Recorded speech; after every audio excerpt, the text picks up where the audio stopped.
Welcome everyone. Thank you very much for coming today to this Section 8 Landlord Symposium. This is the first one that we organized, is that correct, Deborah? The first one that we organized, and we really appreciate your time. I want to welcome everybody who is on Zoom. I hope the sound works. We will be checking the chat. If the sound doesn't work, we are recording the meeting, so we will be posting the recording on our website as well. My name is Giovanni Valencia. Everybody, especially my friends, call me Gio, so please call me Gio. I am the new Executive Director with the Brookline Community Development Corporation, Brookline CDC, and I want to thank our board chair for trusting me with this role. Thank you, Deborah, very much. This is my first official meeting hosting, and I'm really glad to see that there are so many residents in Brookline or the greater Boston area who are interested in supporting this amazing process or opportunity that we have to help low-income residents in our state.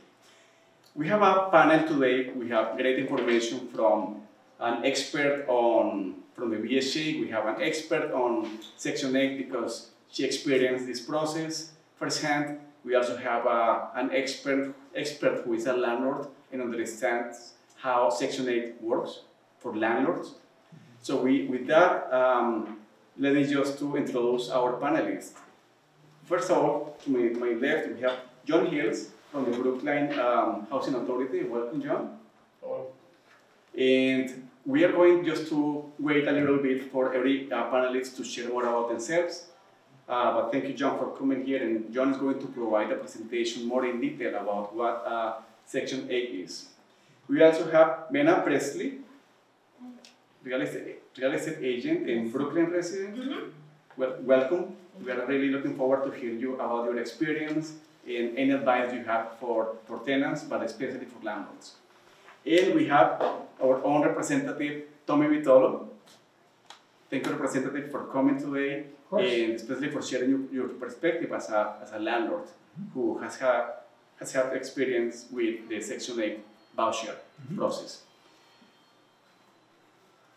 And I would like just to go around the room. We have plenty of, this is a small room, so I'm sorry for the people on Zoom, but we are going to do a quick round of introductions since we have representatives from the town as well. So if you don't mind sharing your name and... I'm Linda Hickey, and the housing plan of the town of Brookline. Thank you very much, Linda. So I'm David Guzman, CDD administrator. Got a little bit of experience on the housing side as well. Thank you, David. Welcome. Thanks. I'm Luana Lindo Smith. I'm the Housing Community Planning Director for the Planning Department. It's for the town of Brookline. Thank you very much for coming. I'm John Zoll, Landlord. Thank you for coming, John. I'm Alan Sharp, I'm a real estate attorney and landlord in Brookline. Thank you very much.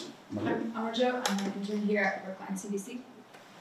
And Kevin, did you? Oh, sorry. Alex Steinberger, Landlord. Thank you, Alex, for coming. Deborah Brown, Board President, Brookline Community Development Corporation.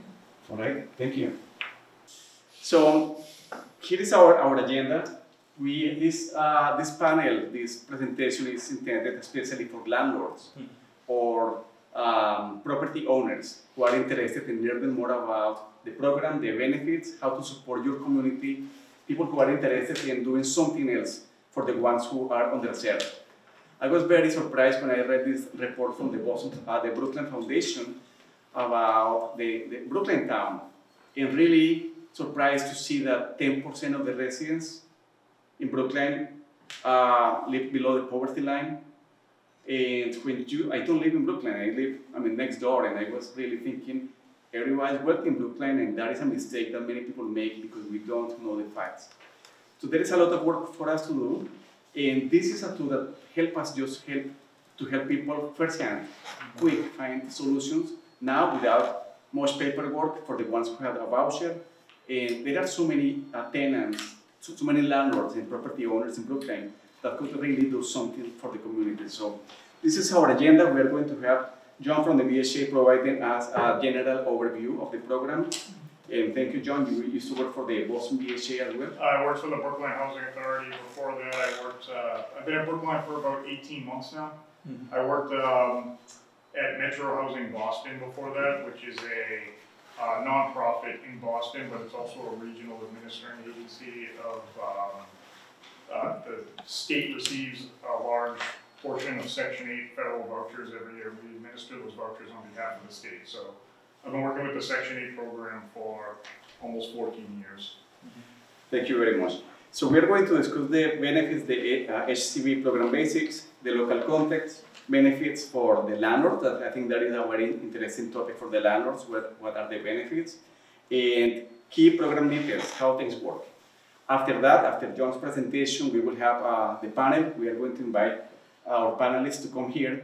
They will share about their experiences, and we will welcome questions and any information that you have. We have several landlords here, especially landlords who already have experience with the Section 8 program. So if there are any ideas, suggestions, anecdotes that you can share with us, we can do that during the Q&A. So finally, about us, the Brookline Community Development Corporation. We were founded in 1980 by local activists. We spent the majority of our time here in Brookline managing a couple of properties that we have on Beacon Street and Boylston Street.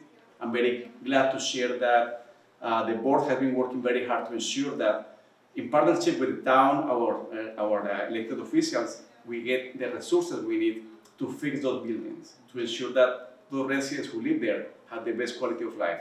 So we are progressing with our planning, and we are hoping to start execution for renovation of one property by the end of the year, and renovate the other property next year, early during the winter or spring. We will be sharing more updates with all of you. That's great about the properties, that we have a lot of work to do and not everything is brick and mortar. For that reason, we are able to work in partnership with many institutions in Brookline, the Brookline Foundation, the town, our representatives, etc., to ensure that all the programs that are already here in town reach the people that need those programs the most. We partner with different entities to ensure that people have access to shelter, food, clothing. Here you know the programs that are here at the church. So we partner with other organizations to leverage the resources that are there already and to direct residents and especially youth to access those resources. We have big goals. One of our biggest goals, and that is my personal goal, is that we can build more housing in Brookline for everybody, but especially for low-income residents. So we have to take, the advantage of these MBTA communities. I know the town worked very hard on this planning process, and we have opportunities now to start building more housing. So that is what we want to do over the next few months and few years. With your support, we are going to make sure that that 10% of residents who live below poverty ends. Now, what are you doing on the October 19th? That is a Saturday. We are celebrating our second gala. This is our annual fundraising activity. It's at the Hilton. What is the name of that Hilton? Punch Bowl. We're at the Punch Bowl. The Punch Bowl is the restaurant, right? And we have tickets for all residents, landlords, people who want to join us. Last year the event was great, for what I heard. I saw the pictures, seeing that people had a really good time. And this is a way to support our programs. Now, people can become sponsors. People can become sponsors making a donation of $1,000 up to $10,000. And with that, they get access to the CITC program, the Community Investment Tax Credits. So with that, if you invest $1,000, you get $500 in tax credits. If you invest $10,000, you get $5,000 in tax credits. So that is a win-win. We benefit, the community benefits, and people who are trying to figure it out how to improve their tax situation, they can do something as well. So we're going to change the PowerPoint, and I would like to invite John for your presentation. If you can tell us a little bit more about you and what VHA does in the neighborhood. All right, so again, my name is John Hillis. I work at the Brookline Housing Authority. What we do at the Brookline Housing Authority essentially is we provide safe and affordable housing for residents of Brookline, and we also administer housing vouchers on behalf of, or housing vouchers that we've applied for to receive from the federal government and also on the state level. So the majority of the tenants that we administer vouchers for are living in Brookline. In fact, the majority of them are living in housing that the Brookline Housing Authority owns. But we do have residents across the state that have mobile Section 8 vouchers that are able to move anywhere that they can find housing. Really, once you have a mobile Section 8 voucher anywhere in the country, but we will only administer within the state of Massachusetts. If they were to move outside of Massachusetts, the voucher gets sent elsewhere. So we administer about just shy, or right around 1,200 Section 8 vouchers in Brookline and in the surrounding areas predominantly. Okay. So I'm going to talk a little bit about the Housing Choice Voucher Program, or I should start by saying the Section 8 program is now more commonly referred to as the Housing Choice Voucher Program. At least that's the industry or that technical name for it. You still hear Section 8 pretty much everywhere you go, but it is called the Housing Choice Voucher Program. So I'm going to talk a little bit about that and try to answer some of the usual questions that I receive about the program as we go through, and then try to provide things in the context that which it is for landlords. So the first thing, the Housing Choice Voucher Program is really the federal government's largest program for assisting low-income families, the elderly, disabled residents. There's other sort of sub-programs within Section 8 that are targeted specifically towards veterans or people transitioning from homelessness and so on. But it's sort of an umbrella term for all of these programs that the federal government runs to assist people here. I'm commonly asked, like, oh, well, who can apply for Section 8? And the answer is really if anybody can apply at any time. Any one of us could go apply for a Section 8 voucher. But once you are selected for that voucher, you do have to meet certain eligibility requirements. The biggest eligibility requirement is the household income. People have to meet the low income definition for the area with which they're receiving the subsidy. So if you're receiving the subsidy in the Boston area, that number is different than if you're somebody who applied who is living in, I don't know, Wyoming or what have you, because the area median income is different there. So that eligibility differences, or the eligibility amount differs depending upon the region. You need to be a U.S. citizen or what's considered an eligible non-citizen. You have to be in good standing with any other federal housing program that you had formerly participated in, so you can't really owe any debts or have had an eviction against you in a federal housing setting. And then we also have to query and SORI check all of our program residents before they come on, looking to make sure that they do not have any kind of extensive, potentially dangerous criminal background history that they're going to bring into the units with them, okay? So there are really kind of, in order for the Section 8 program to work, there are four main roles that are taking place here. The first one is the Department of Housing and Urban Development. That is the federal government itself. They're the ones that are providing us with the funding to run the program. They create all the regulations for the program, and they provide general oversight of the local housing authorities, such as Brookline Housing Authority, which are administering these programs, making sure we're complying with rules and you know, keeping the program running smoothly. There's then the Housing Authority, which is the role that I fulfill here. We administer the program locally. We provide families with the housing assistance vouchers, and we uphold all of the eligibility and continued occupancy regulations that are set by the government. There's then the tenant, who is the recipient of the housing voucher. They're required to comply with all the regulations and the terms of their lease while they're participating in the program. And then the most important component is really the landlords, because they're the ones that are providing the housing for the program participants.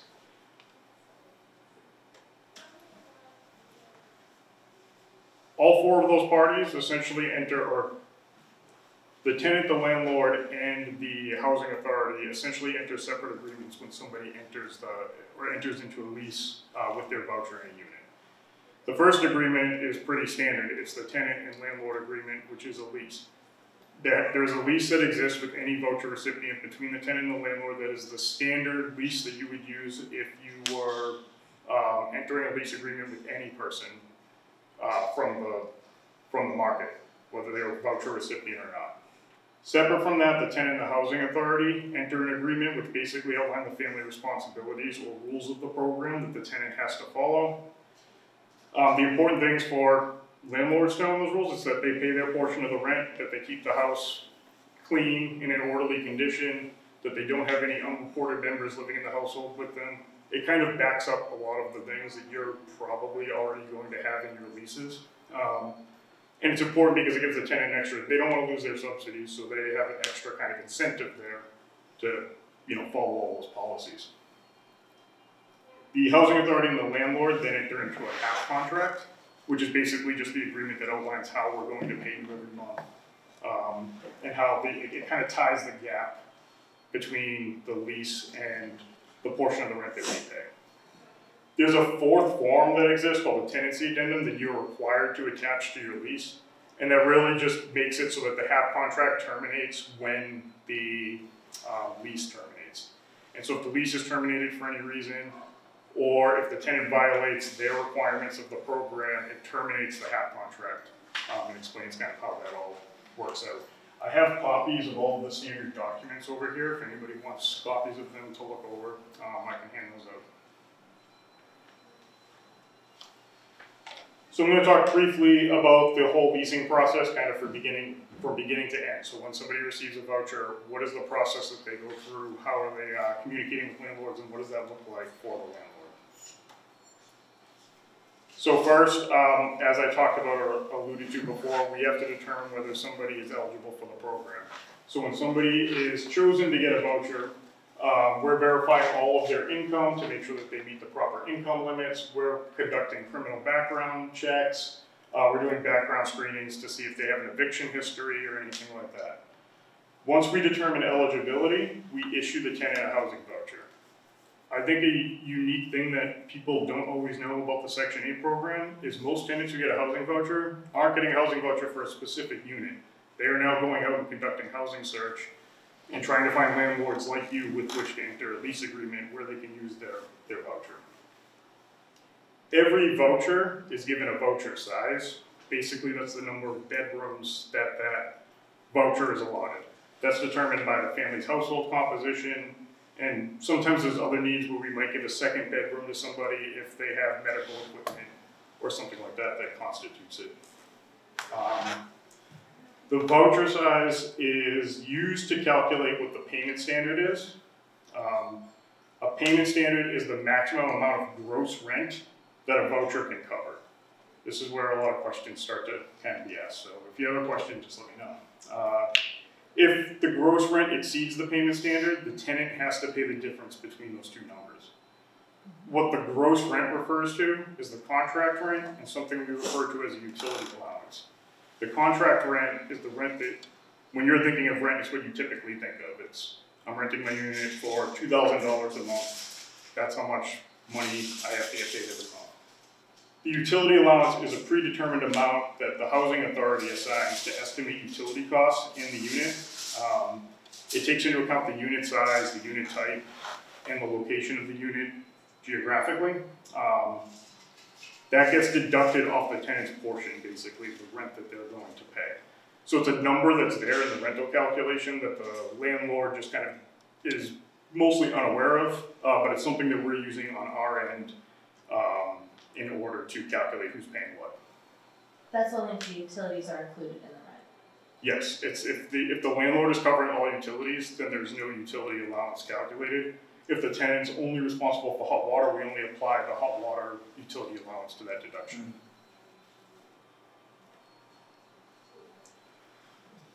So where do payment standards come from? Again, it's important because it's basically what the voucher is worth. The payment standard is set by the housing authority administering the voucher, but they must be set between 90% and 110% of what's referred to as the fair market rent, or in some cases, the small area fair market rent.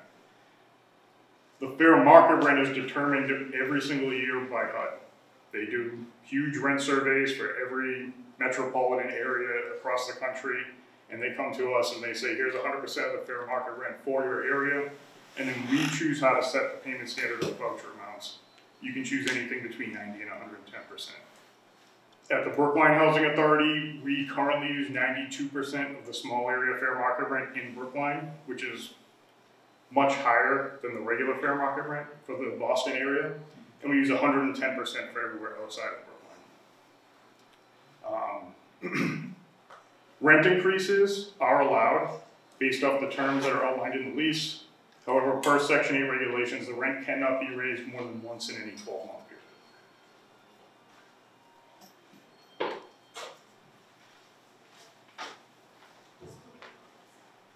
So, if a tenant does come to you as the landlord, explains they have a Section 8 voucher, how do you get this process started? There's a pretty simple form referred to as a request for tenancy approval that needs to be filled out and returned to the housing authority. The request for tenancy approval just really outlines all of the basic information that we need to know about that unit. Who's paying for the utilities? What's the rent? Where is it located, obviously, the address, and so forth. We are going to take that request for tenancy approval, and we have to use it to perform what's called a rent reasonableness survey. And I'll talk a little bit more about that in a minute. Schedule an inspection, and also make a rent determination as to who's going to be paying what on the rent. The RFTA must be signed by both parties. That's probably one of the most frequent hiccups we see in this process is we get it back and the landlord signed it and the tenant didn't. So if you're kind of working on that paperwork with the tenant, make sure that they sign it before they give it to you. A lot of times we receive documents directly from the landlord and the tenant didn't sign off on it.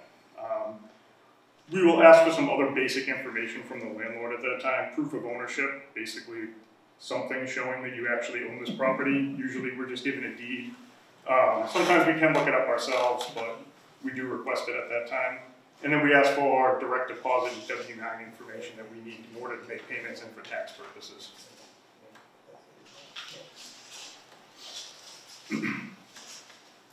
So after we receive the RFTA, the first thing we do is conduct a rent reasonableness survey. I talked a little bit about the payment standard, which is kind of the maximum amount that the voucher is worth. But more important in most cases in the payment standard is rent reasonableness. Basically that means owners can't just request whatever rent that they want for the unit. We have to conduct a survey to make sure that the rent that they're requesting is in line with other rentals in similar units in that area.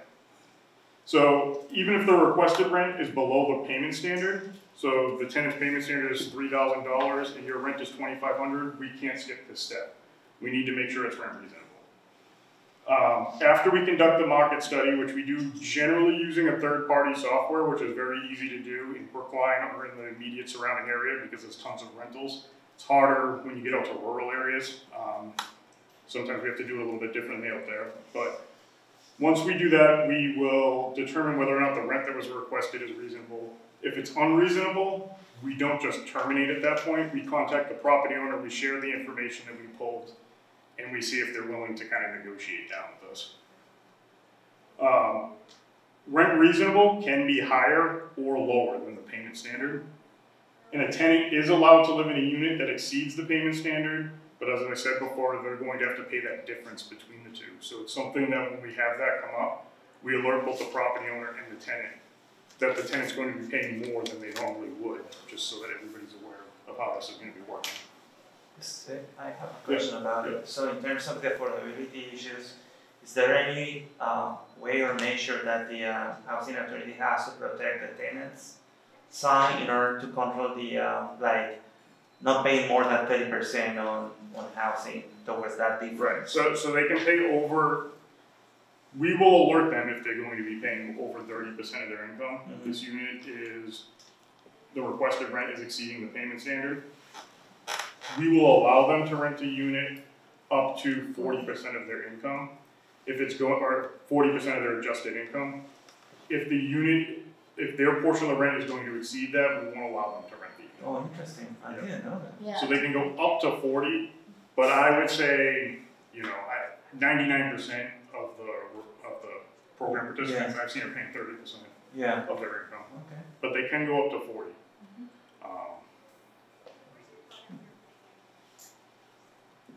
So once the request for tenancy approval is processed and we've completed the rent survey, we have to conduct an inspection on the unit. The unit has to undergo what's called a housing quality standards inspection by a HQS certified inspector. The housing quality standards are determined by HUD, and all units rented on the Section 8 program have to be in compliance with the standards. We usually are able to get an inspector out there pretty quick once we determine the rent reasonableness. We use a third-party inspector at Brookline. Some housing authorities have their own inspectors in-house. We generally will get in contact with you to schedule an inspection within 5 days after we receive the paperwork.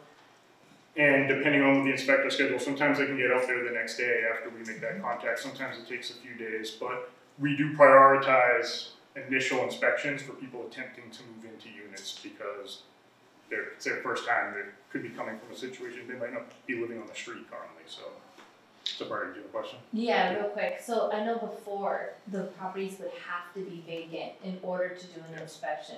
Is that still the case? Because most landlords post their property 60 days to 90 days before the vacancy, and that used to pose a problem that the property would actually have to be vacant even to attempt to do an inspection. So is that still the case? Yes, that is a great question because it is a problem that comes up from time to time.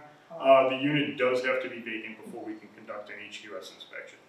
And I know from experience that you can conduct HQS inspections while there's a prior tenant living there, and things can go wrong because you did that. Things get broken while they're moving out, other things can happen. So in very rare cases will somebody be allowed to move into a unit without that HQS inspection being done on a unit that prior to them moving in that was vacant. It would really have to be like a mistake that was made by the housing authority. Is the only time I've ever really seen anybody approve that it caused a delay in the person being housed, and we will then do it after they move in, but we try to avoid that at all costs. We are unable to make any payment until it passes HQS inspection, and so we try to avoid that for a number of different reasons. If the unit fails the inspection, which I'll be honest, a good number of units do fail an initial inspection. It's usually for something that's very small, like an outlet cover is broken or something like that that's presenting a small hazard. The owner is immediately told why it failed the inspection. They can fix it. And a lot of times we get an inspector back out there like the next day or something like that if it's something small, just to kind of punch that off. But yeah, probably roughly like 30% of units fail inspections, but it's almost always something small. I maybe see a few times a year where it's like a major issue that is found.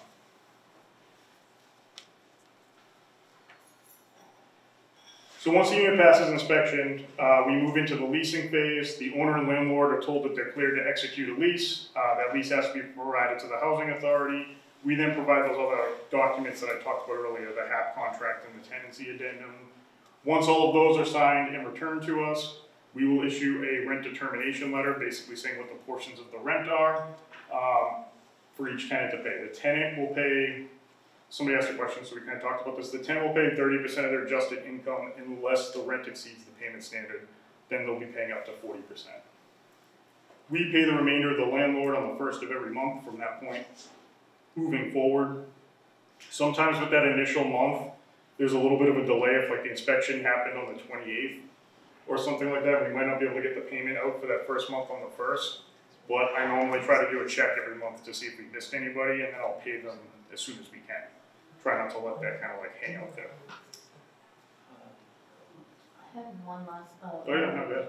So I know that you said that it has to be vacant, but let's say a landlord is like, okay, cool, I'll take this.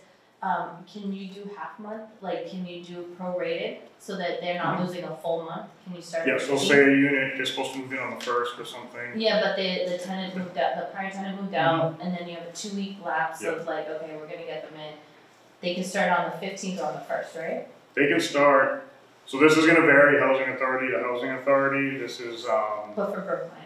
For Brookline, I don't care when the lease starts. As soon as that person moves in, we'll prorate the rent for that month. You won't get paid from the 1st of that month, but if the person is not able to move in until the 4th or the 5th or the 6th for whatever reason, We'll just take the number of days for the rent portion and prorate it Perfect. for that month, yeah.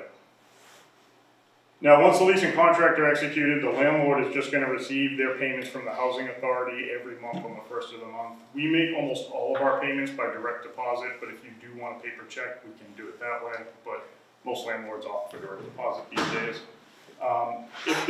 If a tenant's income changes, and I think this is the major benefit for landlords on the Section 8 program, there's obviously a lot of unforeseen circumstances out there that could face anybody. So if the circumstances for our households participating in the program change, and also they lose all their income or something like that, their rent share will change as well. Once we confirm with them what their new income is, we will adjust how much they're paying and how much we're paying. Go ahead. So what is the income limit threshold for a household? Like is It's going to be really dependent upon how many people are living in the household. Once you're on the program, the only time that you would hit a limit where you're removed from the program is if you're paying all of your rent. Mhm. So basically, your income has to exceed 100% of the contract. Gotcha. 30% of your income has to exceed 100% of the contract. Gotcha. Okay? So you can have people earning 60, 70, 80% of AMI? Not when they first come onto the program. Has to be lower than 50, right? Yes, they have to be low income, so they have to be under that threshold. Once they're on the program, the goal of the program is for people to be able to have their income go up and become self-sufficient. So once you're there, yeah, there's no income limit. So yeah, again, if there's a rent share, we will change it, or if their tenant's income changes, we will adjust the rent shares in the middle of the month. We'll provide a full calendar's month notice in the event that the rent is going up, the tenant's portion. So if I find out today that a tenant's rent has to go up due to some change in their household circumstances, right now it's, September 25th, that would not go into effect until November 1st, because we're gonna give a full calendar's month notice before the increase happens. If I found out today that their circumstances changed and they can't afford the current rent, it would go into effect immediately. So October 1st, you would get a bigger payment from us and they would owe a smaller portion, okay? If there's ever a reason that we're gonna stop payment, you will always get a full calendar's month notice of that. It rarely happens that we have to do that. It's usually related to inspections issues. We're not allowed to pay for a unit if there's an ongoing inspections issue. So there was an inspection that happened and the unit failed. You're allowed to fail once if they come up for the re-inspection and it fails again. We will withhold rent at that point. Once the unit passes inspection, we will oftentimes release that rent that we held. It really kind of depends on the specific circumstances that led to it. If the inspection issue is a cause of the tenant, for whatever reason, we generally won't hold the rent at Brookline. If we're able to make that determination, we'll continue to pay. So that kind of leads into inspections. After the initial lease up, there are regular inspections that have to occur in the unit. They have to occur at least once every 24 months. Because we have to get them done within that 24-month window to remain in compliant, we generally schedule them out roughly every 22 months or so. But every 2 years it's required to pass HQS. But if we miss that date for whatever reason, then we're in non-compliance, so we usually do it two months earlier than 24. It's the same process as it was before. If the unit fails the inspection, the owner is going to be notified as to what the deficiencies were. We're going to schedule a re-inspection. The inspector will come back out there as long as everything's all set. We're good and we move forward. If it fails that second inspection, like I mentioned, payment might be withheld until it's brought back into compliance. The only other time we would do a housing quality standards inspection would be if the tenant called us and specifically requested one for a reason. I generally try to have a conversation with the tenant at that point. Like if they're calling me and they're like, my heat's not working, the first thing I do is not like send an inspector out there and say, well, did you tell the landlord? Have you guys, like, is there a plan? I'll oftentimes contact the landlord at that point too. I don't want to send an inspection out there and start that whole process if like the landlord wasn't aware, if the landlord is aware, is in the process of making the repairs. So I generally open up a dialogue at that point. We don't just immediately send somebody out there.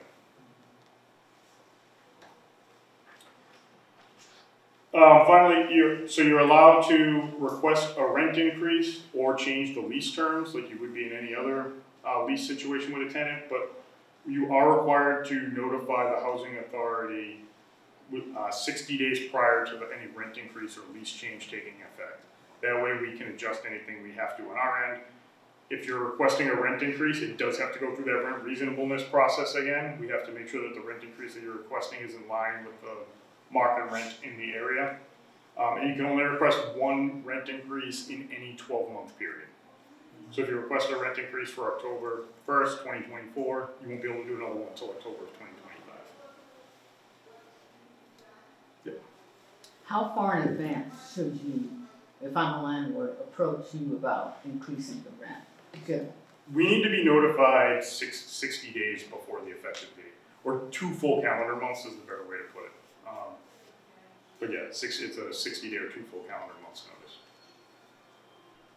And if I receive a rent increase request, we kind of talked about this a little bit earlier, and you give it to me today and you say it's effective November 1st, like I will contact the property owner, whoever it goes to, and say, hey, we can't do it for November 1st because it's not enough time for program rules. We can make it effective December 1st, and we'll do that right away for it. Okay. We don't require you to go back and redo the whole thing. And how much is a reasonable amount that you're talking? It's dependent upon the market, so we have to conduct a rent reasonableness study. So basically what we do is we pull units that have been rented in the area over the last 6-month period, and we take that average and make sure that yours is in that portion. Based upon the information we have about the unit from inspections, like the quality, like when they do an inspection, there's a quality grade assigned. How many bedrooms are in the unit? Is it an apartment, 1 bedroom, or 1 family, 2-family house, whatever it might be? We only pull units that are similar to the ones. And what if it puts them over the 40%? Okay, so once there's continued once they're in that stage, if the requested rent goes over the 40%, we can't deny the rent increase at that point. That's the only time where a tenant could end up in a situation where they're paying more than 40% of their income. However, if that happens, the tenant is allowed to break the lease at that point.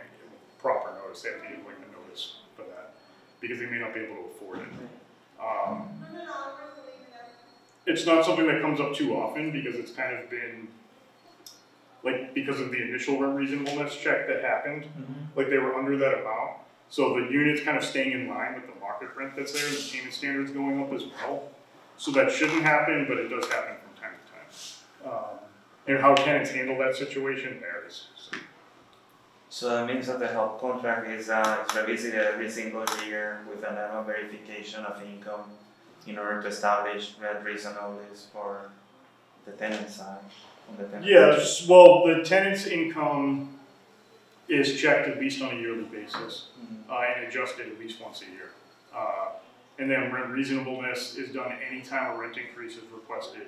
Gotcha. The fair market rents and the payment standards are adjusted once a year on January 1st. It's a comp, a comparable market analysis. Yeah.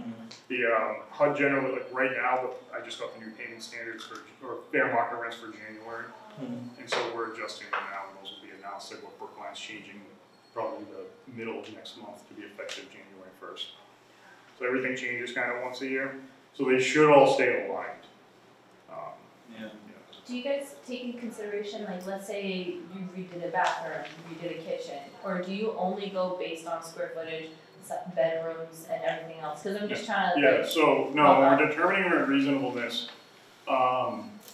quality of. Generally, alright, so when you're doing the rent comp situation, generally I set every unit to like an average unit. And if I can't get it to rent reasonableness that way, because the requester rents more, I'll start to ask for more information about the unit if I have to. Or sometimes I go online and see if I can find pictures, because if it's been recently remodeled or something like that, we can bump out a certain percentage. So yeah, not all units are treated equal. And once we do the inspection, it gets assigned a grade too, which will sometimes bump up where that's going to be. We do the inspection after rent reasonableness usually. The initial one, because we don't want to go inspect a unit and find out that the rent isn't something we could ever accept anyway. So we want to make sure we're aligned. And finally, at any point, or just basically, it's just like any other tenant. Once you have them in there, other than this component where we're paying half or a portion of their rent, either party is going to have terms with which they can end the lease agreement, and if they do so, at that point it's going to terminate the half contract. The landlord or the tenant is required to vacate the unit, and that kind of ends their participation with the voucher in your property. Does anybody have any other questions or anything?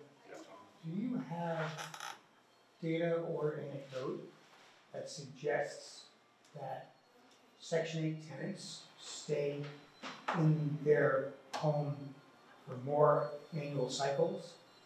Other tenants? Because man, I hate finding a new tenant. Yeah. No, I love when my tenant renews. I get you. So I think that one of the things I'll say is like, you're renting to the general market, and I have tenants that stay in the same unit they've been in the same unit for 25, 30 years. And then we have some that move frequently. But I definitely don't see there's not a high number of relocations that are happening, and the relocations that we do see, it's usually the same tenants that are just relocating all the time. And there's a few of those that I've seen at Brookline, and percentage-wise, it was probably the same at when I was in Boston. There was just more tenants overall. I do think that there is probably when a tenant moves with the Section 8 program, it's a little bit of a process for them. They have to get the voucher issued to them. They have to do the housing search. If they don't complete the housing search in time, they can lose the voucher and different things like that. So if the unit that they're living in is suiting their needs, is safe, affordable, decent, then they're probably not going to be moving. Unless their house inside, like they have more kids and then they now Sure. have 3 bedrooms. Something like Besides that, Yes, that's those the things do only happen. time, pretty much. There's no benefit to them moving because their circumstances change. I can say that. Like they can't. There's no reason. Like if you have a market tenant who all of a sudden starts making more money, they might want to move because they can afford more. The Section 8 tenant is going to pay them more no matter where they're living. So for them to move, that's not really something that they need to consider. If all of a sudden their unit's worth $200 more, the housing authority is going to pay that $200, not the tenant. So I think there's less reason for them to move, like because you want to raise the rent or something like that, and that does terminate a lot of leases on the open market.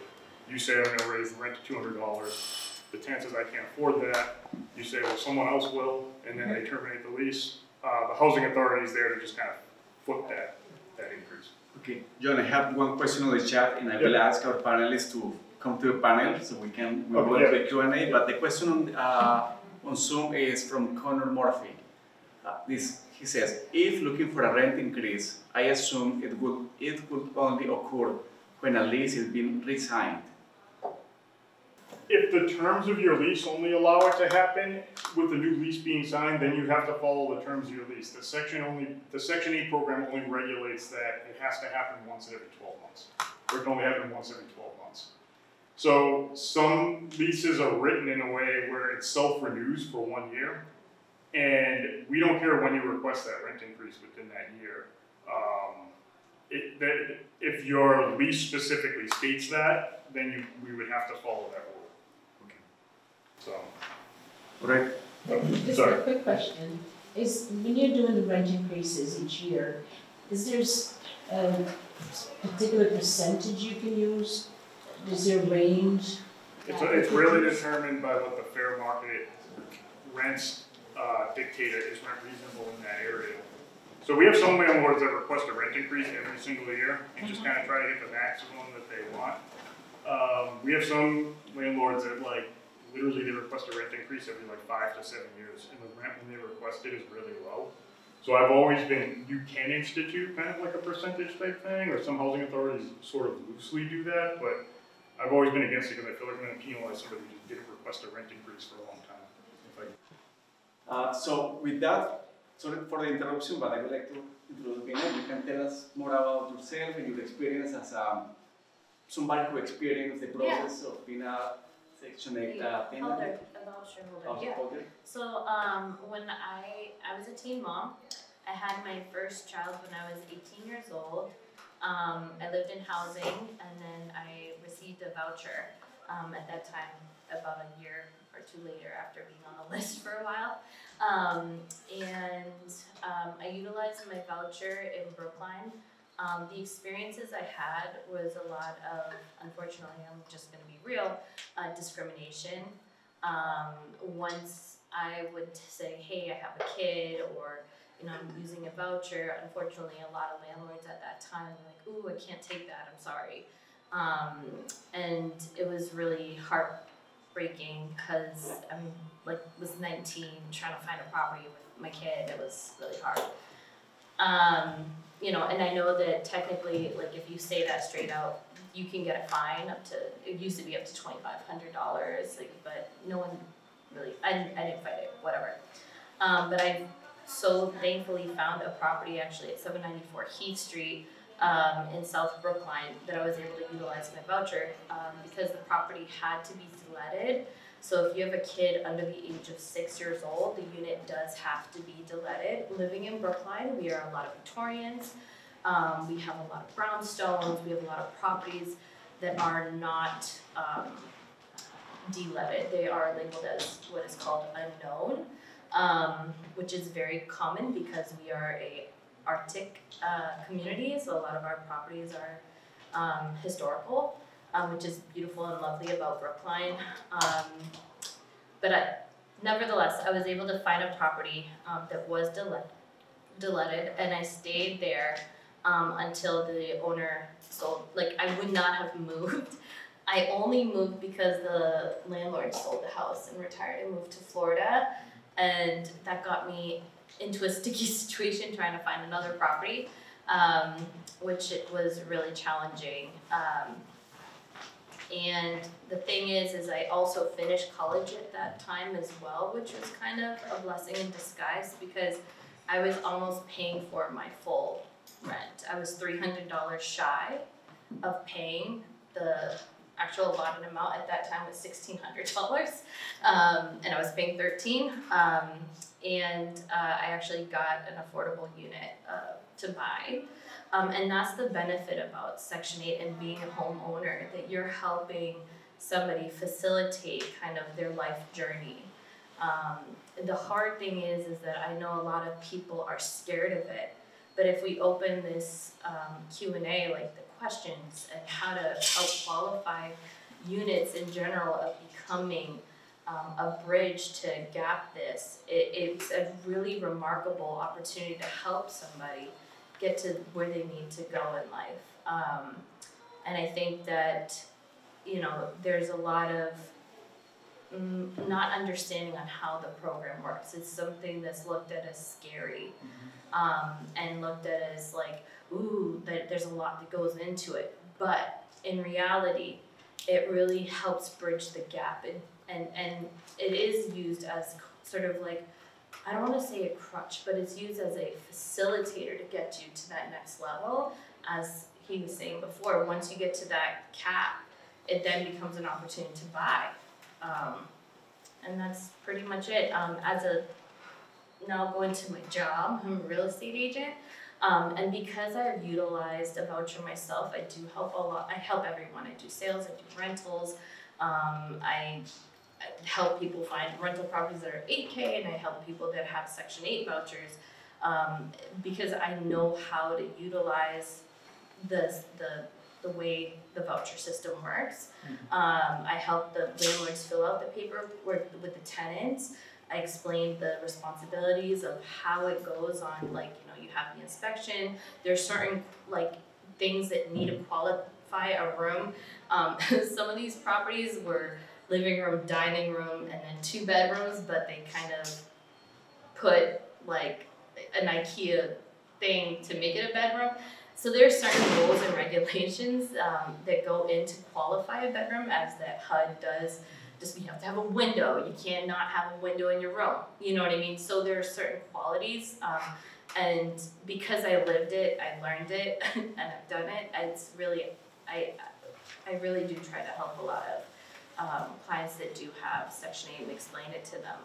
A lot of bumps that I do see with voucher holders, not all, but some, is the knowledge of the credit, right? Like sometimes, you know, they don't realize like how much credit is affected in applying for a property in general. And what I try to explain again to my landlords is that there's a difference between bad credit and no credit, or credit that hasn't been established. And that's when I become like that bridge, right? Because let's say myself, I was 19. Do you think I had credit? Like, no, right? And so I was so fortunate to have a landlord that understood that and take me on, and I was there for 5 years. Like I said, the only reason why I had to move is because the landlord sold the property. But yeah, so I try to like bridge the gap on educating, because I think education is the key in understanding this program, and not to shy away from it because it's a lot of work, but to understand you're actually helping out your community. You're creating equity, you're creating diversity, and economically, and it's a great way to help out, and also guaranteed a check. So during the pandemic, people lost their jobs. Guess who weren't affected? Landlords that had Section 8 holders, right? They were guaranteed a check every single month. Didn't matter. The government still covered the full, even if they lost their job, unfortunately that happened to some people. The voucher then went up, so it was covered completely, right? So there's a lot of benefits to this program. It's just, we have to help bridge the gap and educate each other on how it is utilized. Just as he said before, they will help if you want to do a rental increase. They will help bridge that gap as well. And there's no percentage, we used to have this rental control situation. We don't have that. That's not an effect anymore, right? That ended in the 90s here in Brookline. We don't have rental control. So there's no gap. Like there's no, like a landlord can't say, let's say they rented out during the pandemic and it was $2,000 for a 1-bedroom or a studio. And then now we're not in the pandemic, or like 2 years later it's not the pandemic and they increase it $800. There's nothing that says that you can't do that. There's no rental control, right? It's unfortunate, it does happen. I've seen it happen.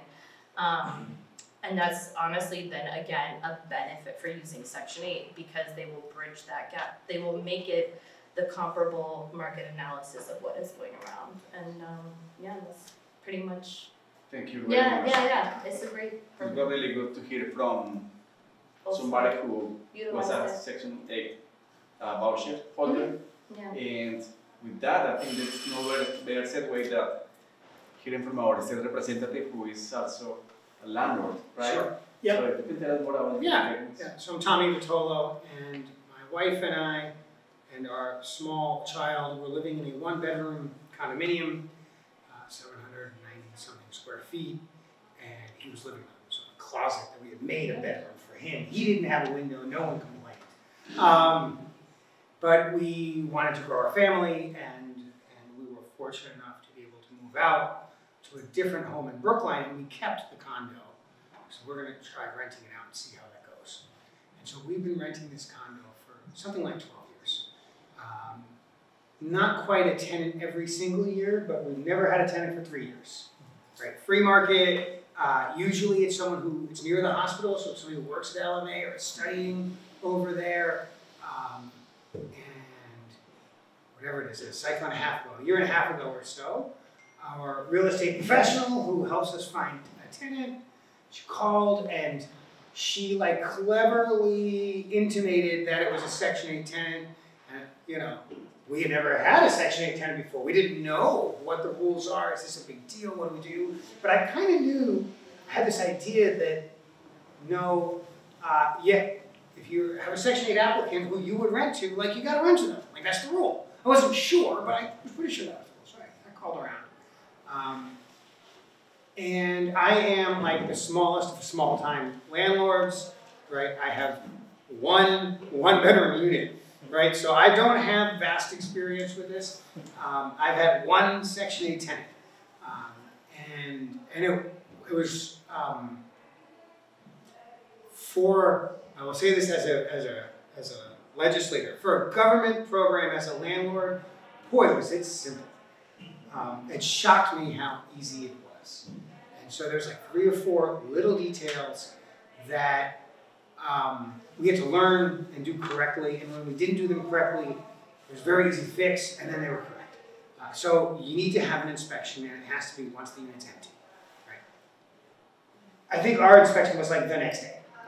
And we were amongst the 70% who passed on the first go. The unit is less than 20 years old since its major renovation before we moved in. And we've had good tenants who keep it in good shape. I guess all of our outlet covers were intact. Smoke detector works, right? the stove works, the toilet flushes, like pretty normal things. Those are the common things that fail. Yeah. Small things that literally will take you a half hour to fix. So we passed, and the tenant moved in, right, like the next day. And we have direct deposit, so we get 2 rent checks every month that combine for the total value of the rent. And every single one has come on time from both payors. And I think it recently changed by a little bit. One went up a little bit, one went down a little bit. It still adds up to the same amount. It's super boring. Our tenant, we expect, will be around for a 3rd year. We haven't finalized it yet. It's a little early, but he seems very happy. He seems very stable. The rent checks keep coming, and we remain happy. The mistake we made, and it was a $50 mistake, so of all the mistakes the landlord makes, $50 is nothing.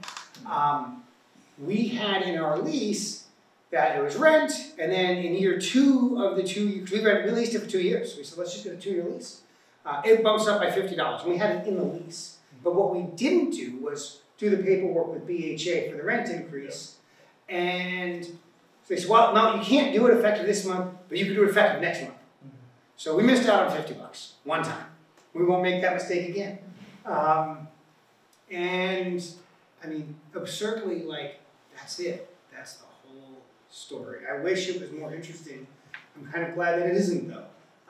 What we like all the things that Vina said about helping other people with their journey. But you know what we really like? Steady rent, steady tenant, no problems, right? That's what we really like, because my wife and I, we are not professional real estate developers or like entrepreneurs. Like, no, we have other jobs. We don't want this to be hard. We want this to be super easy, and we want it to be super reliable, because every month that I don't have a tenant, I still have a mortgage, I still have condo fees, I still have taxes, and I still have insurance on that unit. I gotta make it. The only way we can make it is to get that rent, and knowing that the BHA is backstopping a huge portion of it, to me, feels less risky than a free market tenant. For my particular circumstance of a 1-bedroom unit, where it is, so on and so forth. So we've been incredibly happy. It works as advertised. It's super easy. There's just nothing to report. It's just boring, but reliable. And who doesn't like boring and reliable as a landlord? That's how things should work. Yeah. Again, small sample size. 1 unit, 1 Section 8 tenant in my life, but it's been great. This is a real example. So thank you very much for sharing your experience from all of you. And I would like to ask everybody here if you have questions for any or all of the panelists. Also, if you are a landlord and already have experience that you want to share or advice or anything, please feel free to do it. We have about 20 minutes before we have to finish the Zoom chat. So please, can we start with you? I know you had a question before. It's just a simple question, because I'm not a landlord, so, and I don't know, I'm just learning about Section 8. And John, right? Yes, yes. Yeah, you had mentioned when you first started talking about part of qualification for the Section 8, you have to be a citizen. Mm-hmm. Does that mean a U.S. citizen or? You can be a permanent resident. You essentially have to have a social security number or some other kind of identification number like that. Okay. And I just want to be sure, because you have legal resident. Yes, all of that. You can be a U.S. citizen or what's considered an eligible non-citizen. So inside that, you can have local residents if you're here. We have people in the program that are here with they're on asylum and whatnot. So pretty much, if you qualify for any kind of government benefits, really just if you're an ineligible non-citizen who's here and undocumented, that you wouldn't qualify. Okay, I just needed clarity for that, because citizen can be, you're a citizen, and the rest doesn't count. So, thank you so much. No worries. That was my question. Thank you. How are things handled, like sort of secondary, I guess, like fees and stuff? Like we charge for parking or like utilities and things like that. So if the tenant's responsible for utilities, Yeah. if the tenant's responsible for the utilities, they pay the utility bill, and we'll like take that into account when we're doing their rent calculation. It's kind of a number that the property owner is not always aware of, but if like their tenant is responsible for paying the heat in your unit, and we estimate that the heating costs are gonna be, just to make it like $100 a month or something like that, we'll deduct $100 off their rent, and we'll pay that portion towards the rent that you're receiving from them. That's not including parking. Parking is not a utility. Yeah. That's separate. The Parking, tenant has to pay out of pocket. yeah, that would be a separate agreement that exists in your lease that the tenant would agree to. We really can't be a part of that. Okay. If there's, so when I'm doing rent reasonableness, if parking is included, that's a box I can check off to allow for the rent to be higher. Okay. But if parking is not included, there's a separate fee, then it's not gonna be taken into account that way. And that doesn't also account for amenities, like if you're building, it like Chestnut Hill Realty has like amenities that you can sign up for, that's an extra fee, that's not a utility, that's like an amenity. Thank you. Do you have a list of Section 8 voucher people that are waiting, that are looking for landlords? We do, well, we have residents that come up from time to time that they're moving, or we issue vouchers or something like that, and then during the searching process, I can't share that information with landlords and say, here's a list of people for you to call. We can take landlord information, and we can share that with tenants. The other thing I suggest you would do is if you were going to want to rent a Section 8 unit, one of the best places for you to go do so is really, it's very simple, affordablehousing.com. And you can list your units on there. And actually it helps us too when you do that, because it gets factored into when we're doing rent comparisons in the unit, because we'll know when your unit is rented, and then we'll be able to use that as part of our calculations. So that's generally where I direct people to go if they want to post a unit for residents. It's also helpful because if you post on there, not just Brookline residents will find it, or Brookline Housing Authority voucher recipients will find it, but any local housing authority where they're allowed to move to Brookline as well, we'll see it there. And that's generally where I tell tenants to look to, or one of the places I tell tenants to look, is to go to affordablehousing.com if they're in the housing search process. It used to be GoSection8.com. The same. Yeah, it routes you to it, yeah. If you go to either one, yeah. It's the same place, yes. Yeah, so thank you. So Dina brought up a topic that is extremely sensitive, and we are trying to conduct analysis on it, and it's the discrimination in the use of Section 8 voucher, which is actually protected by fair housing, federal and state law. And I know that data sources are extremely complicated to get, because what we have available is actual information from the Commission Against Discrimination when you actually have a case that is being processed and prosecuted, say that way. So I got two questions. The first one is, so what is the BHA perception on this issue? Like, do you feel that there's discrimination happening in Brookline by the use of Section 8 vouchers? And the second one is, if that's the case, do you have any tools in place, any mechanics in order to protect tenants by that form of discrimination? Yeah, so I'm sure it's happening. If you go on Craigslist or apartments.com or anything like that, you just spend some time looking around, you're going to see postings on there that say do not apply of Section 8 or no children. Or no children, or like all sorts of different things that are on there, because you can just post whatever you want on those websites. So you see all sorts of stuff on there if you spend the time looking at it. I don't know if it's a problem in Brookline any more than it is anywhere else. My thought process would be no, I think that it's just kind of the same across the board. And Brookline, in the short time that I've been here, there seems to be far less of a lot of issues that I encounter a lot in Boston, but again, it's a smaller sample size, so it could be related there. So we don't have like any hard data on it. We don't generally go through and check postings or anything like that to do that.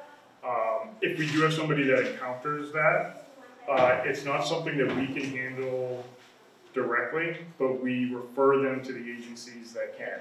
And we maintain a list of different places where they can file fair housing complaints, and we share that information with them. We do notify everybody who's issued a Section 8 voucher. Part of the issuance process when we give them the voucher is to go over what their rights are. so they know what they can and can't be denied for, who are all the protected classes, and the Section 8 recipient or being a voucher rental assistance recipient is one of those protected classes. You know, I can say I've been doing this for 14 years, and I feel like I see significantly less cases come up than I did 14 years ago. And so I think that the public perception of the Section 8 program has changed, and that's probably due in part to some more education about it. And so I think that, yeah, those things exist, but I can definitely say just anecdotally that I see far less of it than I did 10 years ago. Yeah. Does Pina has any comment on it? Have you seen any of your clients in the real estate business coming up with someone? I'm gonna be honest, I think it's just too much work. Like, by the time you get your voucher, I think there's maybe less people filing the claims, but I'm gonna be real, it's all the time, because I actually take my time with people that click on my ad and talk to me, and they'll tell me, you're the first realtor that actually just spends time with me on the phone to like talk to me about this and helping me, and you know, a lot of, it's not just the landlords, it's sometimes real estate agents are being discriminatory by like abruptly hanging up the phone as soon as you tell them. Do you know what I'm saying? Because normally there's a buffer, as Tommy just said, right? He didn't go find his tenant, his realtor did, right? So there's a buffer, okay? So a lot of times, like, I think that's what kind of happens, is that there isn't a proper gap being bridged. Do you know what I mean? I'll just add, it's interesting to hear that, because as you were saying, the last 2 times I've heard somebody say that they felt like they were discriminated, it was from the realtor, not from That's what I'm saying. property. Yeah. No, a lot of people tell me, like, because I answered my call. If you call me on, like, I've gotten like off the hook ring because I do real estate, and they click on my ad and it rings to my phone, and I'll help people, I'll help them, I'll talk to them, I'll go through it with them. You know what I mean? Like, the process, and I'll like even say, like, maybe not tell somebody right away that you have a Section 8, like when you're talking to them, because you want to be looked at as like the same. And I would just say, on the other end, if you are a small-time landlord and you're using an agent, it's perfectly okay to say to the agent, hey, I'm cool with a Section 8 tenant. That doesn't mean you have to go find one, but if one comes along, yeah, let's power forward, let's make it happen, right? Give the agent the confidence that them doing the right thing is also right by you, and don't have them in this awkward position where they're afraid their client's gonna want something different and they don't know what to do, and no, let's do it. Give them that confidence. I helped actually put a Section 8 client in a property, not in Brookline, in Rossi. The person that was the landlord owned the property. She's originally from Brookline. In Rosendale, and I like described the program, and it was great. You know what I mean? So I just think that we have to maybe have an open dialogue and educate both real estate agents, maybe, and like, you know, have that communication when you're meeting a landlord. Like, hey, just want to let you know, you're supposed to describe lead, and you're supposed to describe like what vouchers are. Thank you. We have a couple. Sorry, David. We have a couple of questions here. Yeah, one of my questions, I have 2 questions. Is part of the problem for the realtors or the leasing agents that they fear that they will lose? The landlord. No, not the landlord. But the leasing agent may not get the same fee that they would get if they would. I don't think so. There's so many programs out there, like Raft and Home Start, that help pay for these type of fees. I think it's just like maybe the realtor themselves you're right, maybe they're not educated on the different programs. Like Brookline Mental Health used to help pay fees. There's so many different resources. Like I said, I have a voucher, so I'm aware of this, right? And how to get money like from different, programs to help out my clients. Not all realtors are. They just, I think that's the problem, is that like we need to just educate the whole real estate agents with also the landlords, because there are programs out there that will pay. Raft is a little challenging. That takes time. You cannot move in and get Raft like this. it does take a little bit of time sometimes to get wrapped. It's like a 6-week process sometimes. Sometimes they can expedite it, but, and that's like a funding up to $10,000. 7,500. Oh, now they dropped it? Yeah. Oh, it used to be 10K. No, it's 7,500 now. My other question is, I have heard all of the beautiful things and about why, you know, the voucher program makes sense and works. And lots of people are going to see this video and they're going to say, well, they didn't discuss any issues with it.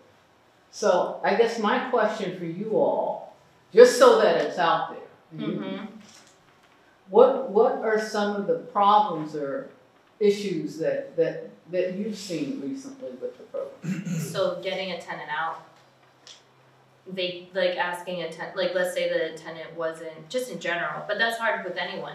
Yeah. That's hard with Yeah. anyone. Yeah, They can stay up to 6 yeah. months, Yeah, you know. but, it- so that's right? But they're In gonna general, get paid. right, having worked as a constable in a prior generation, right, so in general, Massachusetts has very strong tenant protection laws. But you're gonna get Tenants may paid. not agree, but I promise you, move to any other state and you will come to see that Massachusetts does better than most in that regard. And sometimes a tenant, the lease is out, the lease is expired, and they don't want to leave, right? And then you begin a formal eviction process, and that takes months. Now, if the tenant is a free market tenant, you can sue them and try to get the money, good luck. If they are a Section 8 tenant, you're getting the Section 8 check.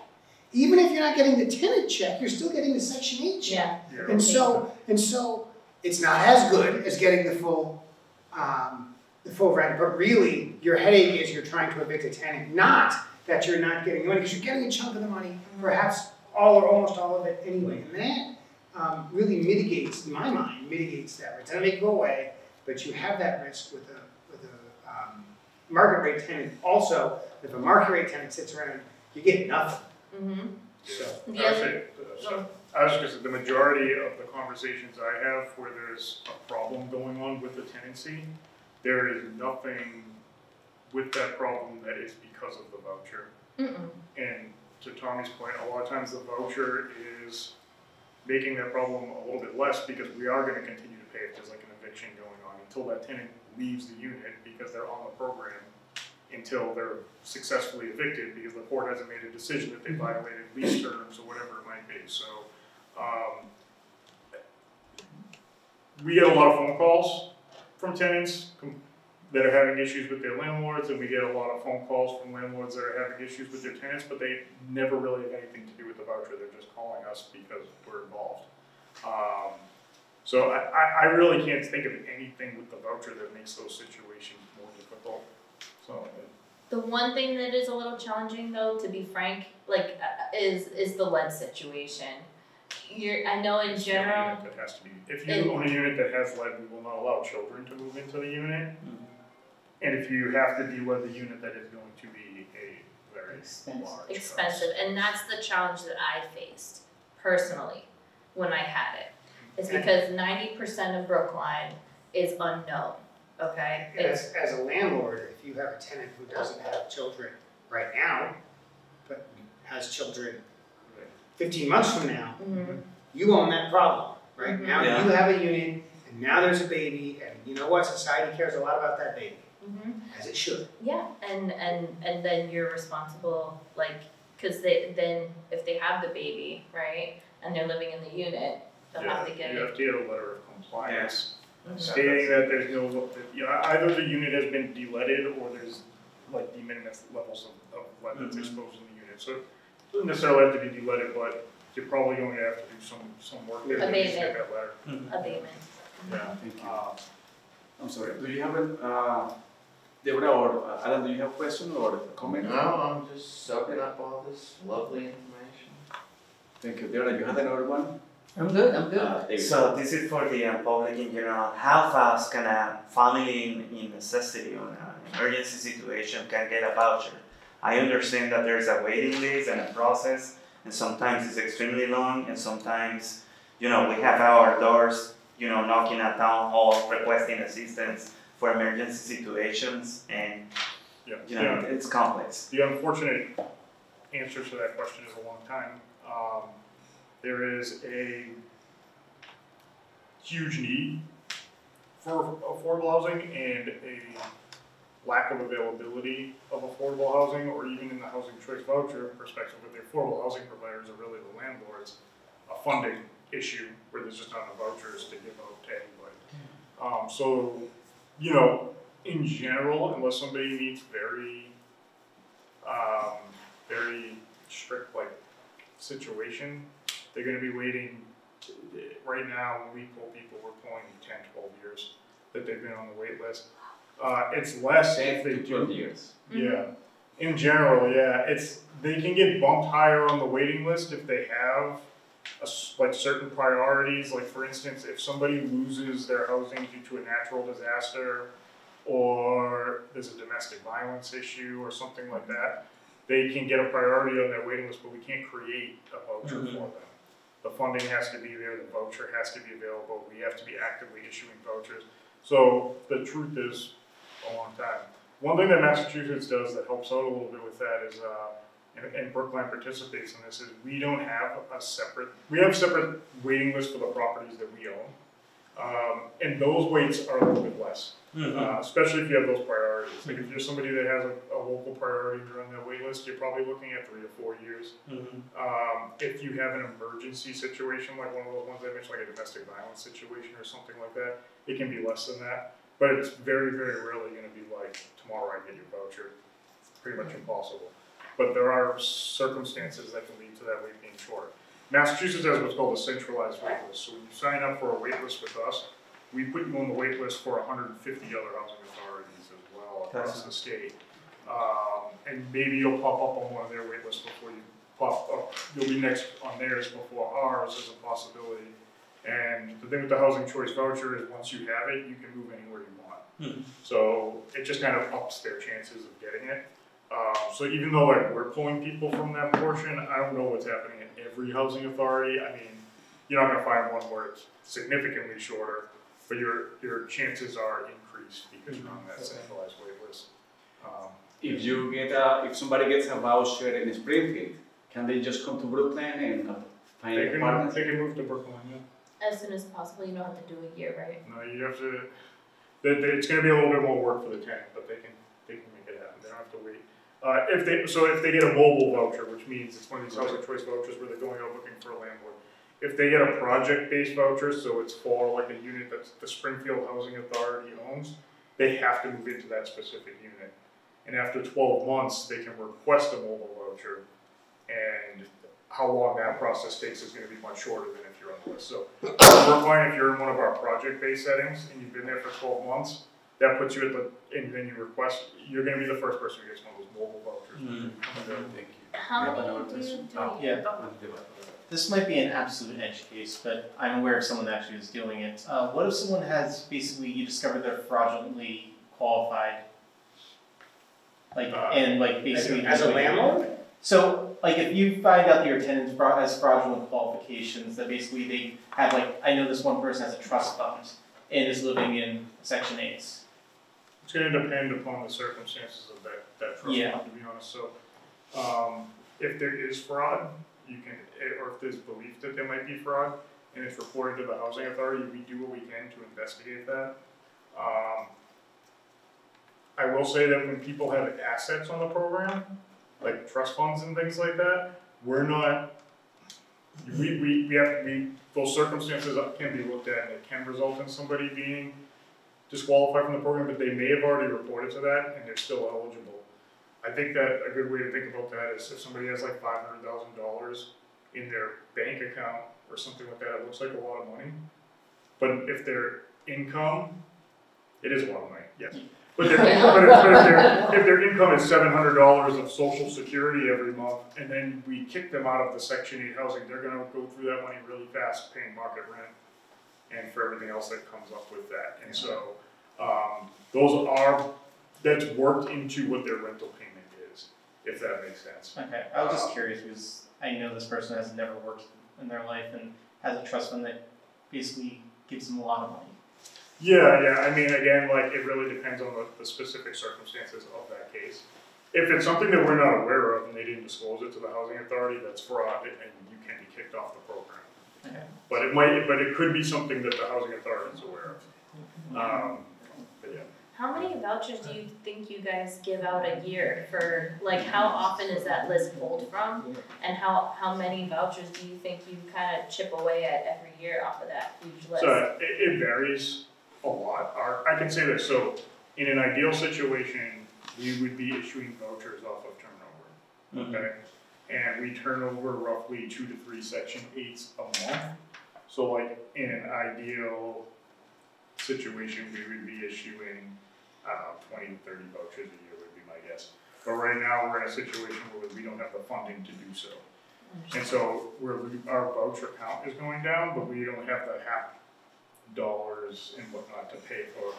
Do you still have to renew it every 2 years? Like, let's say you're on Some the of that list. is because of development we're doing too, where we need to have a certain number. We were building affordable units in Brookline, and when those affordable units are built, we need to have those vouchers available for those units. Oh, okay. So there's some of that as well that's happening. So eventually they're all going to be used that we're currently not using. And it, We have a new one that's actually happening right now. We're leasing up about 40 or 50 tents in the next, by the end of the year. and are those not mobile vouchers? Those are just project-based vouchers. And then also still, like, I know that when I had it, you had to renew your name and fill out, like, hey, I'm still interested every 2 years. Is that still the case where you have to You make need sure to stay on the correct list. on the list? Yeah, on the Section 8 so- list. It's for When people, the way that the centralized waitlist works now, when I first started working in this field, it was in the, prior millennium still, and like it was all on paper basically. And now everybody who's on the waiting list has an account that they can log in and update all their information. They will receive something in the mail whenever the centralized waitlist people decide to do what they refer to as a purge, which is like, we're gonna see who's still interested. And if they have their email address and everything like that updated, they will be prompted that way. They no longer have to like fill out a paper or anything, they just need to go in there and like click a button. but every 2 years, right? Is typically what's It's the usually standard? something like that every 2 years, but if they feel like they don't have to do a purge, they won't, so. I'm just saying for people that's been on the wait list and maybe not paid attention, you gotta just make sure you keep Yes, they on need to top of make it. sure that they're paying attention, and now it's a lot easier for them because they have this login, so if their address changes or any information changes, they can go in there and update their information. So I do a lot of educating of people who call me, asking where they are on the wait list around that process and making sure that they know their logins and things like that. I have my final question, but before anybody has any final questions, just for the next 1 to 2 minutes, no? I do want to make a quick statement before you end. There are materials over there that describe the program, questions, answers, sort of a soup to nuts information. Please feel free to take it, and we will have that information online, and Brookline Interactive will have it, and the video will be available probably within the next 2 weeks. Oh, absolutely. So, And for the people who joined on Zoom, we will be sending that information via email very soon. So my question is, I'm not sure if this is for Tommy or for John. What is the process to create new vouchers? Is the state providing funding every year, or creating new laws to provide additional funding, or is the VHA just getting funding from the federal government? How this? Yeah, so for the Section 8 programs that we administer, what could potentially happen is sometimes they're just made available for you to apply for by the federal government, essentially. So, for instance, since I've been at the VHA, we haven't added any general Section 8 vouchers, but we've received new vouchers for specific veterans programs, and specifically for people who are elderly and disabled. So when we see that those vouchers are available, we will apply for them. You don't always get them.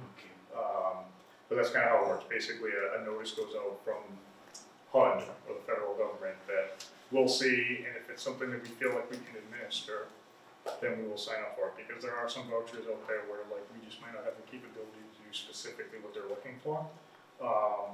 But in general, if I see that there's vouchers available for programs that we administer, that I'm going to apply for them. You're not always going to get them, because a lot of people apply for them. But that's basically how it works.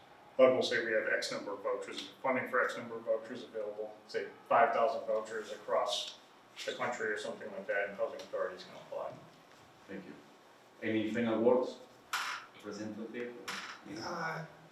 You know, I think it's pretty simple. If you're a landlord, things have to pencil. There's no magic, right? You have to pay your own bills. If you're a professional landlord and that's what you do, I have no advice for you. You know what you're doing, I don't know what you're doing. But if you're a mom and pop landlord, so to speak, there's not a ton of upside any given month, and there's considerable risk. You're really worried about a disaster, tapping into your own personal retirement, right? And so, for me, the Section 8 program has proven to be incredibly simple from a bureaucratic perspective, and I believe I'm likely to hold on to a tenant for longer, which is great because tenant turnover is cost time and money that I'd rather not invest there. I'd rather spend that time with my kids and that money on my wife. Or have her spend it on me, would be even better. And I also really like this, hey, you know, it doesn't happen very often anywhere, but if we get a tenant that isn't paying the bill and isn't moving out, I don't have to find that whole monthly nut every month because I'm backstopped by the Section 8 payment, which is really important to me because I just don't have the free cash to carry a second mortgage in Brookline without any help. One mortgage is tough enough. So it's been, I was worried, so we're gonna do the right thing, but sometimes doing the right thing stinks, but it's been absolutely fine. It's just been easy. Thank you very much. Tommy, any last words? Yeah, I just think it's a really great opportunity to help bridge the gap and help make a difference in, you know, it's guaranteed money, and you're helping out somebody that may be trying to get to that next level. So I just definitely think it's worth trying. Thank you. John, any last word? Yeah, I mean, it's a great program. Like, I've been working on the program for 14 years, and it would be great if every story ended this way, but some of them don't. Some people's circumstances, it's not going to end with them being able to buy a house and things like that, and that's okay. There's a lot of people on this program that they have Social Security, they're just living with a disability, and they don't have any family or safety net. And the voucher is really the only reason why they have a place to sleep at night. And when you get to see that every day, you realize how important it is and kind of like how fragile the whole system is. And the landlords are definitely very important in that. And so always willing to answer any questions. And can I say, John, thank you for doing the work that you do. Oh, thank you. People who really need it. Yeah, thank you for that. Thank you. Well, thank you very much, everyone. Everyone on Zoom, thank you for joining us, and we will be sending you the information via email very soon. And with that, I think we are concluding our panel. Thank you for the representation we have from the town as well. Yeah. And everybody have a great night. We still have some refreshments in the back, so make sure you grab something before you go home. Thank you very much. Thank you. Thank you.